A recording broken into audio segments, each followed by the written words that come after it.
Hello children, I'm here today to do a wonderful poem with you, An Elementary School Classroom in a Slum by the very well-known poet Stephen Spender. Stephen Spender is popularly known as one of the most representative poets of the 30s. Stephen Spender, along with W.H. Auden, Cecil Day Lewis, and Ted Hughes, were all very actively involved with the Spanish Revolution. And very much like the poets of the 18th century who championed the cause of the French Revolution, these poets were very empathetic towards the suffering of the lesser economically sound groups and were championing the cause of the have-nots. Stephen Spender, as we see in this slide, was born in the year 1909 and died in 1995. He was an English poet and an essayist who took keen interest in politics, declaring himself a socialist and a pacifist. Pacifist, as we all know, means a person who is anti-war. Some of his very well-known books, as we see in this slide, are Poems of Dedication, The Creative Element, World Within World, Social Injustice, Class Inequalities, Empathy for the Downtrodden are the major themes of his writings. The two main factors which influence Stephen Spender a lot were the concepts of Freud and of Marx. We all know that anyone who studied Freud in depth has a deep insight into the human mind, and the supporters of the Marxist movement always believed in a classless society, in a society where the haves were looked at with a lot of affection and care, and a dream they nurtured where they thought that one day the have-nots would have the same opportunities as the haves. Looking at this slide, we see what an elementary school classroom in a slum looks like. Before we study the poem, it's very important to know that to understand this poem, one needs to rise above the locale of a place. An elementary school classroom in a slum, be it in America, be it in England, be it in Dharavi, or be it in Bangladesh or Pakistan, would look quite the same.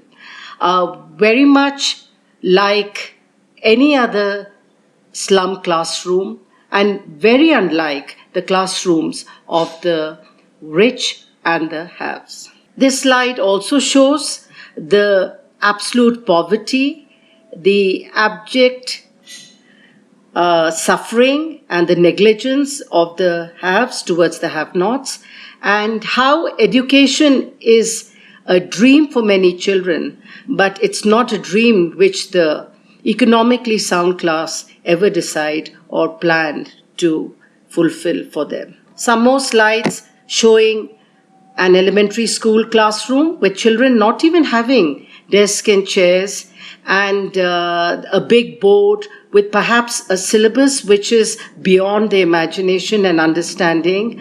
And we can make out that the education is far from what it should be in these places. We have a view of a slum, and my heart breaks to see how some of us live in the most beautiful atmosphere and surroundings with mountains and lakes and forests. And these children of the slums, they are squashed between buildings. Their existence is very inhuman. They coexist with the animals.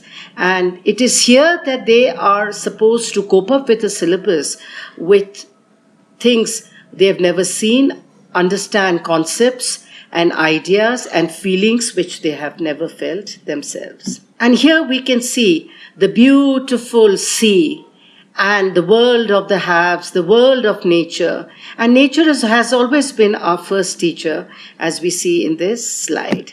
Now, coming to the poem, I'm going to explain the poem in detail, word by word, and let's see what the poet is trying to convey through these lovely lines. I'll read the stanza first. And before I read the stanza, I'd like you to imagine that we actually have a camera. And while focusing, your first stanza actually focuses on some children. And it's nice to see how this camera has captured the images so clearly but all images of poverty, depravity, and the underprivileged. Far, far from gusty waves, these children's faces, like rootless weeds, the hair torn round their pallor. The tall girl with her hair weighed down head, the paper-seeming boy with rat's eyes, the stunted, unlucky heir of twisted bones, reciting a father's gnarled disease, his lesson from his desk. At the back of the dim class, one noted, sweet and young. His eyes live in a dream of squirrel's game in a tree room other than this. The poet has started his poem with a repetition of the word far, far. I think by repeating this word, he's only trying to say that how far in actuality is their life from the beautiful gusty waves, gusty, full of life. And these children are anything but full of life.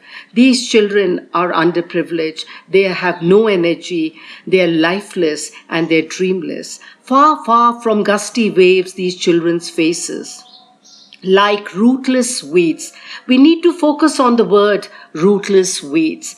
Their hair which is unkept, their hair which is undernourished, looks like rootless weeds that we take out from a garden, and it, gives the color of brown and totally undernourished. The rootless word to me would also relate to these children who live in slum are basically rootless, people who have come from different places, who have come looking for pastures new, who have no roots and have all come here to survive. And these young children, as we know, then become partners in survival with the adults. The hair torn round their pallor, round their pale face. The focus now of the camera moves first to one tall girl with a weighed down head.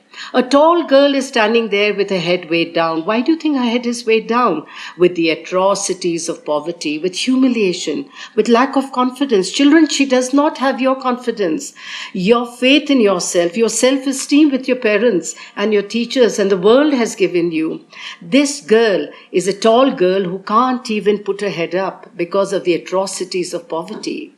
The second focus goes on the paper-seeming boy with rat's eyes. Look at the usage of the word. Look at these sharp images, the paper-seeming boy. The boy is as thin as paper, perhaps has not had a meal in days. He's totally malnourished. The paper-seeming boy with rat's eyes. And why rat's eyes? Because a rat's eyes is always looking out for food. With rat's eyes. And now the focus moves on to the stunted, unlucky heir of twisted bones, reciting a father's gnarled disease, his lesson from his desk. One child who is stunted, an unlucky heir. Look at the usage of the word heir, how ironical. An heir is someone who inherits a lot of property and money and the wealth of the world. But this child is an unlucky heir. Why is he an unlucky heir? Because his only inheritance from his father is his gnarled disease of twisted bones, as we know, is rheumatism. So he's called an unlucky heir. He too is struggling hard with all his deformity to recite his lesson from the desk. And at the back of the dim class, we see one noted, sweet and young. His eyes live in a dream of squirrel's game in the tree room other than this. And there is one sweet child at the back of the class who would rather be out and play games with the squirrel in the tree than go through the drudgery of this class.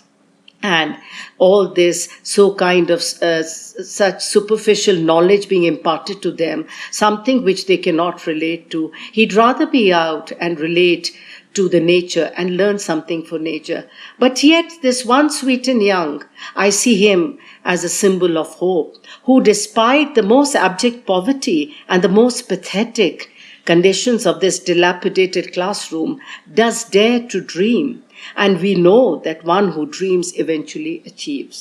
Here, this slide shows the child who is standing in the garbage, a rag picker, a hair torn round her pallor like rootless wheat with all the garbage. Far, far from gusty waves, the children's faces like rootless weeds, the hair torn round their pallor, the tall girl with a weighed down head. And here we see, at the back of the dim class, one unnoted, sweet and young, his eyes live in a dream of squirrel's game in the tree room. Other than this, we can see him smile despite the underprivileged conditions that he's living in. He's smiling and perhaps dreaming, and someday he will achieve. Let's move to the second stanza. Our first stanza, the focus was on certain children. And it's needless to say that these children don't necessarily belong to a part of the world. These children work as symbols which can be from any part of the world. The second stanza, the focus is on the classroom itself. And the poet talks about how the classroom has been decorated, how unthought of the Shakespeare's head, the map, and things which the children cannot relate to. The stanza, I will read the stanza first and then we will discuss it line by line. On sour cream walls donations, Shakespeare's head, cloudless at dawn, civilized dome riding all cities, bell, flowery Tyrolese valley, open-handed map awarding the world its world. And yet for these children, these windows, not this map, their world, were all their future painted with a fog, a narrow street sealed in with a lead sky, far, far from rivers, capes, and stars of words. Beautiful lines again. The stanza begins with the word on sour cream walls. Why are the walls being called sour cream walls donation? Look at the usage of the word sour cream. The word sour cream brings to our mind creamish color, not the kind of walls we have in a classroom which are newly painted and bright and white and pink and blue, but the color is sour cream. The sour cream color reflects neglect, reflects the total insensitivity of the people who are managing the school, why they have not even given it a second coat of paint. On sour cream walls donations, walls which were painted with some donations, some rich person, some politician, some important person in a fit of generosity decided once to donate some money to start education, like it happens all over in a country, and thereafter has never thought of going back and looking at it. On sour cream walls donations, this classroom too has been made with some kind of donation like that. And what all is in the classroom? Shakespeare's head. Cloudless at dawn, civilized dome riding all cities. Shakespeare's head. Shakespeare's head has always represented. Look at the Shakespearean plays. Look at the Shakespearean characters. We have Hamlet, the Prince of Denmark. We have Julius Caesar. We have Othello. We have Macbeth. Characters who are all from the elite strata of society. And Shakespeare's head, which talks about the beautiful civilized domes. It talks about a sky which is cloudless, a sky which is blue, a sky which is clear, and not a lead sky like the slums have. A Shakespeare's head has been put here, and these children obviously cannot relate to the head of Shakespeare. It only seems so incongruous that Shakespeare's head should be in an underprivileged slum classroom. Bell flowery Tyrolese valley. Shakespeare spoke of this beautiful Tyrolese valley, which is a beautiful valley of flowers in Austria. And he spoke of the rich and the natural and the beautiful. And these children know nothing about it. How ironical is that? Open-handed map awarding the world its world. And there's the world map. And in the world map, you can see all cities. You can see New York and London and Bombay and Delhi, and you can see your own city. But for these children, their world is the slum, and nowhere can they identify even one slum. This map, instead of making them feel a part of the world, only helped to further alienate them. And yet for these children, these window, not this map, their world, where all their future painted with a fog, a narrow street sealed in with a lead sky, far, far from rivers, capes, and stars of world. For these children, their world is what they see, the garbage, the filth, the dilapidated furniture, the animals coexisting with human beings. What they see from this classroom window is their world. And nowhere in this world map do we see even a slum. The world map is only enhances their grief and their feeling of alienation. All their future has been painted with fog. Fog symbolizes something which is unclear. Fog shows that there is some kind of gloom, some kind of lack of clarity about which way they are going, what is their future going to be like. Their home is nothing but a narrow street sealed in with a lead sky. Lead sky, a sky which is black, a sky which is highly polluted, and a sky which does not even permit the stars to shine through it. Far, far from rivers, capes, and stars of words. Stephen Spender once again uses the word twice, far, far, alliteration, and he uses this to only emphasize the fact that how doubly far their life is from the beautiful rivers, capes, and stars of word. Look at the usage of this. Stars of words, meaning these are mere words to them, and these underprivileged children, these children of an elementary school classroom in a slum, have never ever had the privilege of ever seeing a star because their sky has been perennially lead.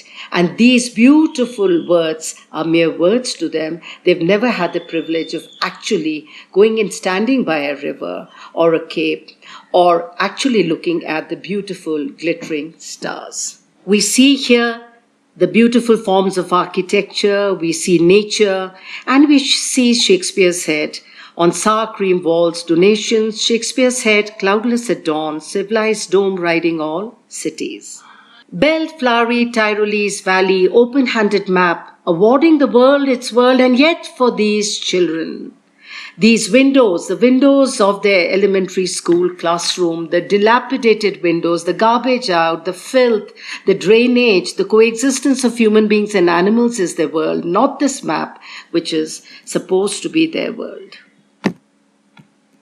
Here we see the beautiful glittering stars, stars which show us the beauty of nature. But for these children, they've never had the privilege of actually looking at stars and rivers and flowers and blue sky or azure sky are mere words to them, are not realities as they've never had the fortune of encountering it. Where all their futures painted with a fog, a narrow street sealed in with a lead sky, far, far from rivers, capes, and stars of words. We now move to the third stanza. We see an element of frustration, an element of anger, which the poet feels towards the haves, because he cannot imagine that on the one hand you have sections of society which live in such lavish conditions, such comfortable lives they have. And on the other hand, we have these children who are treated worse than animals. Surely Shakespeare is wicked, the map a bad example, with ship and sun and love tempting them to steal. For lives that slyly turn in their cramped holes from fog to endless night. On their slag heap, these children wear skins peeped through by bones and spectacles of steel, with mended glass, like bottle bits on stones. All of their time and space are foggy slum, so blot the map with slum as big as doom. Surely Shakespeare is wicked. Why is Shakespeare wicked? Shakespeare is wicked because he's exposing these underprivileged children. He's exposing these poor lives to a world which is beyond their life. An innocent young child does not understand. Why me? If he reads about the rich and the satins and the jewels and the finer sentiments of love and friendship and affection, he is going to be tempted to be a part of that world. And very often when he doesn't reach that world, he can even resort to stealing. And hence Shakespeare is wicked. with ships and sun and love tempting them to steal for lives that slyly turn in their cramped homes. Their lives are nothing but lives which slyly turn in their cramped homes. Their homes are so tiny and cramped. They're like graves. They're like catacombs. Their homes are so cramped and they slyly turn because they don't even have the space to move around. They live in ignominy. They live without being known, and unfortunately many of them, and lakhs and thousands of them, die without ever getting out of these cramped holes. From fog to endless life. Their life begins in fog, in darkness, with a lead sky, with no light, no beautiful sunshine ever penetrating into their lives, to the endless night. Endless night, children, can also be looked as death. From the beginning of their life till they die, these children just live in these most pathetic and atrocious conditions. On their slag heap, these children wear skin peeped through by bones and spectacles of steel. On their slag heap, these children wear skins in the most pathetic conditions they live. What a strong image this is. This image is so strong that we are almost shudder to think a child who has not eaten for days and years, sometimes not had basic meals and not had the lavish meals that our children have. They are reduced to bone and skin. And these children sit on the slag heaps. Slag heaps are nothing but, slag heaps are heaps of garbage thrown by factories, wearing skins through by bones, peeped through by bones and spectacles of steel. Perhaps they have picked up from the garbage a pair of spectacles thrown by a rich child with mended glasses like bottle bits on stones. And the glasses of these spectacles are like bottles which are hit on stone, and they look like totally totally shattered glass. It only talks about an image whereby we see these children wearing glasses, but even what they see through the glasses is totally blurred vision, total fog, total uncertainty, total lack of knowledge of which way they're going to. All of the time and space are foggy slums, so blot the map with slum as big as doom. Spender almost gets infuriated here and is angered by the lack of compassion showed by the haves, and says that let us blot their maps with slum as big as doom, and just blot it all over with slum so that these children don't feel alienated. At least let these poor children of the slum feel that they belong to some part of this world, and blot it so much that it is all over the place like doom, that it destroys. People realize that how badly their world is destroyed, and all the people they're not aware for. These children, they should be made aware of. There's an element of anger in Spender, and this, of course, reminds me of even Robert Frost in his poem A Roadside Stand, where he talks about that how the politicians, the rich, the governors, all of the people use the roadside stand people, and then in a fit of anger he says that why don't we give them sudden death and let's just finish them instead of putting them and tormenting them day to day. And then of course greater wisdom comes to him, and he says that, well, that's not a solution, but the solution to this problem is empathy, compassion, and a bit of affection for the have-nots.